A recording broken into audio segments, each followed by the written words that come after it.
certain? Are you sure? 100%? Meron ka bang assurance? Are you sure na ika'y pinatawad na niya? Do you have that certainty? Do you have that assurance?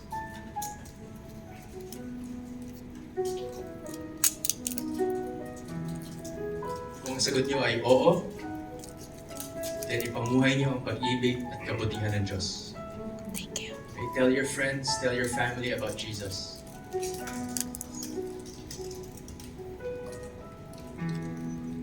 Pero kung hindi ka pa sure, please know that Jesus loves you.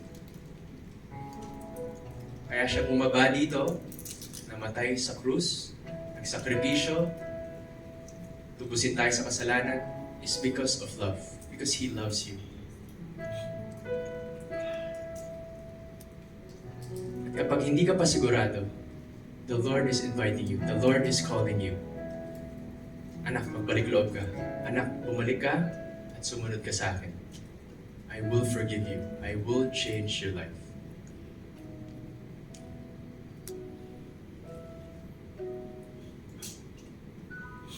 So let me read from Matthew chapter 26, verses 26 to 29. Habang kumakain sila, kumuha si Jesus ng tinapay.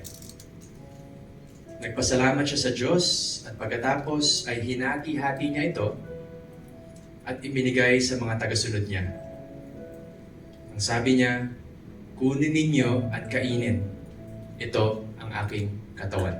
Church, let's partake of the bread.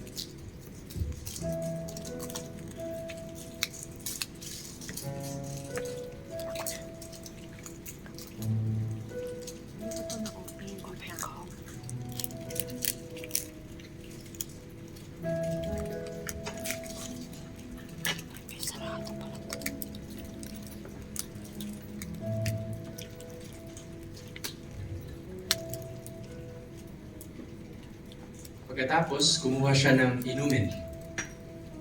Nagpasalamat sa Diyos at ibinigay sa kanila.